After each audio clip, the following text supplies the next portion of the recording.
I don't mean this in a bad way whatsoever, but sometimes candidates really need some help with their resume, and I'm here to provide that.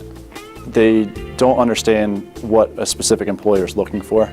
We know what they're selling to, so we can help them tailor it so that it focuses on the things the clients want.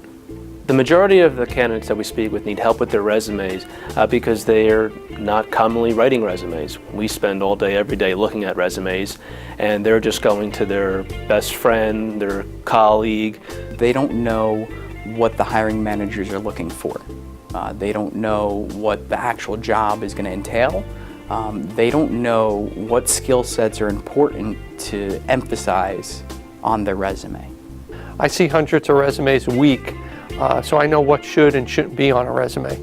The most common errors that I typically see on resumes are spelling errors, punctuation, grammar, maybe dates in the wrong order, or they don't provide enough information. It's not geared towards the position that they're searching for. A lot of candidates make the mistake of making generalized statements on their resumes. They don't use the right buzzwords or the words that are really going to catch somebody's attention. They don't give the proper information as far as specifics about what sort of technologies they're working with, what sort of equipment, the processes or the products the company is making. And the main reason that is that they don't understand that their resume should be specifically tailored to the job that they're applying for. For instance, a cost accountant. If there's a job for a cost accountant and that person wants to pursue that job, the first words on her resume should not be, I'm a great tax attorney or I'm a CPA, because that skill isn't necessarily relevant. Another common mistake that I think candidates make is they try to put too much information in that might not really be relevant to the job.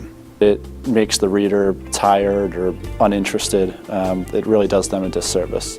Another common mistake that candidates make is that they put their last 10 to 15 years of job history on their resume and leave off the rest. But there's no reason to cut off their resume. We want to see someone come out of high school either going into a career or coming out of college going into a career, not graduating in college in 1990 and first employment as a senior level engineer in 2004. It's important to know how they got to be that senior level engineer. They tell you that when you're at a job fair or something like that, or other recruiters may say that, honestly because they're lazy. The more information, the better, and you want to make sure that you have your entire career in your resume, not just one or two pieces. A lot of candidates make the mistake on their resume by not being truthful about their education. So they may say, oh, I have an associate's degree or I have a bachelor's degree, but they don't. It might not be from an accredited university, it might be one of the lower level online universities that doesn't really provide real degrees. It might be an associate's degree that they're trying to pass off as a bachelor's degree, and that's a huge mistake. Just be honest. Sometimes candidates will fluff up their resume by leaving off certain things like dates of employment, as far as specifically when they worked for a company, to try and hide gaps. For some reason, people are under the impression that if they're of a certain age, they're not going to be a good fit.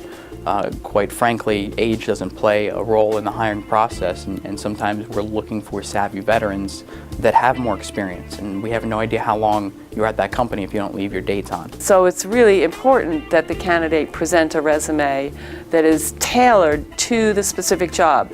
And if a candidate is applying to many jobs on their own, they should be doing that for each and every job that they apply for.